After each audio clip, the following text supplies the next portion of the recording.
Galaanni gibee guutus laftu bidiruu nama ceesisa. Garaan jaalatee rafu laftus jilbibii nama deemsisa. Galaanni gibee guutus laftu bidiruu nama ceesisa. Garaan jaalatee rafu laftus jilbibii nama deemsisa.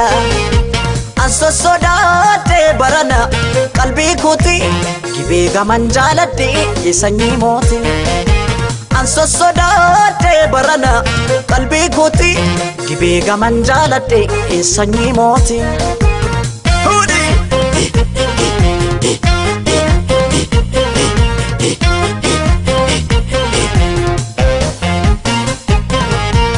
Masukun harrageessi jimmaa masukun qallatee furdata. Masukun qallatee furdata. Masukun namni michuu qabu. Masukun hammatee dhungata. Masukun hammatee dhungata. Masukun namni michuu qabne. Masukun kophaa dudubbata. Masukun kophaa dudubbata.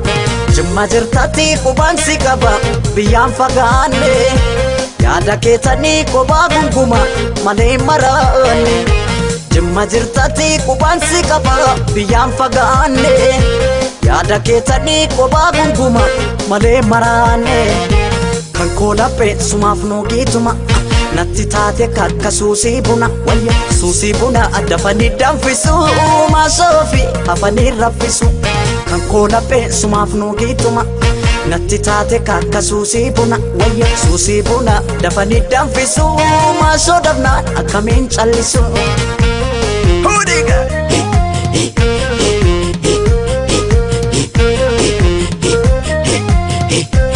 Bakkosi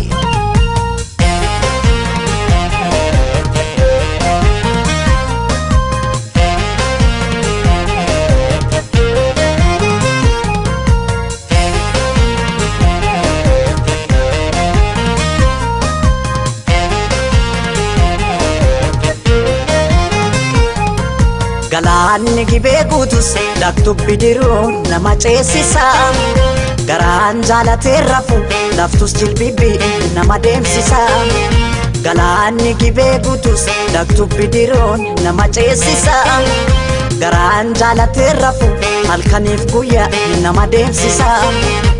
Anso sodaate barana qalbii kooti gibee gaman jaaladhe sanyii mooti. Anso sodaate barana qalbii kooti gibee gaman jaaladhe sanyii mooti.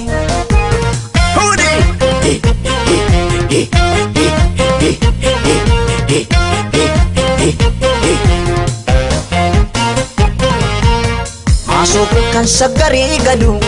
Masukun gurguratee gala. Masukun gurguratee gala. Masukun mariina suuqadhu.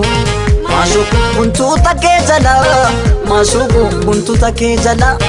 Masukun buntuunni dhaamota. Masukun shurrubbaa kee jala. Masukun shurrubbaa kee jala. Jimma jirtatti qubaan si qaba biyyaan fagaanne. Yaada keetanii kophaa gunguma malee maraanne. Jimma jirtatti qubaan si qaba biyyaan fagaanne. Yaada keetanii kophaa gunguma malee maraanne. Kan koolaphee sumaaf nuugituma natti taate kakka suusii buna. Wayya suusii buna dafanii danfisu maasoofi hafanii raffisu. Kan koolaphee sumaaf nuugituma natti taate kakka suusii buna. Wayya suusii buna dafanii danfisu maasoo dhabnaan akkamiin callisu. Kan koolaphee sumaaf nuugituma natti taate kakka suusii buna. Wayya suusii buna dafanii danfisu maasoofi hafanii raffisu. Kan koolaphee sumaaf nuugituma natti taate kakka suusii buna. Wayya suusii buna dafanii danfisu maasoo dhabnaan akkamiin callisu. Anso soda